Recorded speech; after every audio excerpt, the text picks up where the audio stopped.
Hello everyone, it's Mark and welcome back. In this video I want to talk to you about the Baker Act and why I refuse to Baker Act your loved one. So over the last year, especially since COVID came along, we've been getting a lot of calls, people asking us to Baker Act their loved ones. And every time they call, I say, no, I'm not going to Baker Act your loved one. And I want to talk to you about why I'm not going to do that and what really you should be looking to do. So look, obviously if your loved one is having an emergency situation, they're in crisis, the first thing they should do, and perhaps the only thing you should be doing, is calling 911. Okay, call 911 and ask them to send over help, whether they send the police, whether they send paramedics, whether they send both. If your loved one is in immediate crisis and they need emergency medical attention, then you need to call 911 and ask for help. That's the whole purpose of 911. You can also call 211, which is the suicide hotline, and ask for help there. Okay, but I'm not going to Baker Act your loved one, because when your loved one gets Baker Acted, what's really happening is the state of Florida is taking care, custody, and control of your loved one. Now, the state can take custody of your loved one of two ways. Either when you get arrested, so they take custody of you by placing you in the criminal justice system, or you get Baker Acted, and they take custody of you by placing you in the state mental health system. Now, if you've looked at any of the videos on our website, you know that I've sort of waxed lyrical about the abuses of the Baker Act, but I've also talked about the fact that it's a very useful tool. In fact, it's a life-saving tool when it's used appropriately. And when someone's having an emergency due to some type of mental health issue, not only do we empower the state to take custody of them to deal with the issue, frankly, I think it's the best thing that can be done. Let the state take custody of them, because they can move fastest, because they have the they have the resources to do it, right? They can send over the police, they can send over paramedics. Okay, you don't have time to run to the courthouse, so the state has authorized their agents, i.e. the police, to come over and Baker Act the loved one for you. And it's a great tool when it's used appropriately.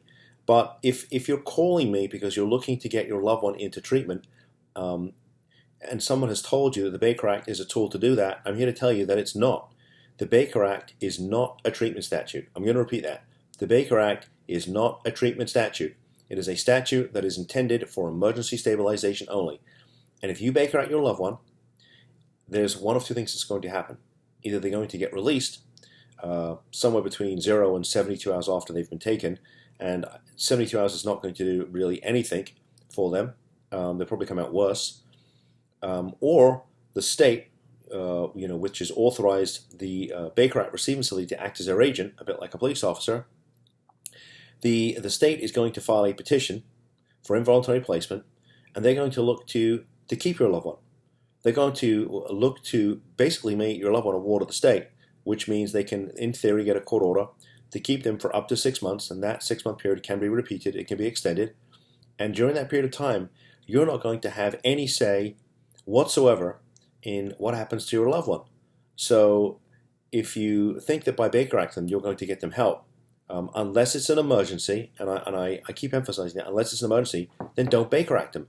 Don't go to the courthouse and file a petition for placement, because you may never get them back.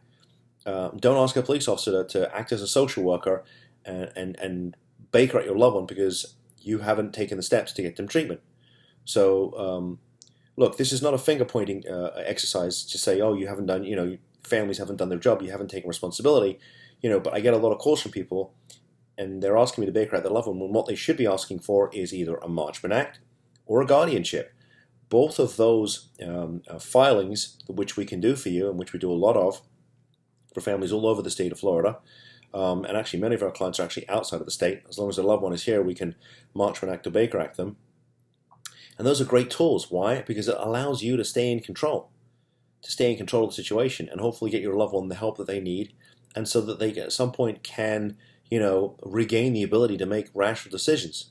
And so, look, I sort of hate to beat a dead horse here, but don't Baker Act your loved one unless it's an emergency, in which case you should be calling 911. If you want to talk to us about the other tools that we have that can help you, Marchman Act and guardianship, I'm here to help you. So with that said, thanks for tuning in. See you in the next video. Bye-bye.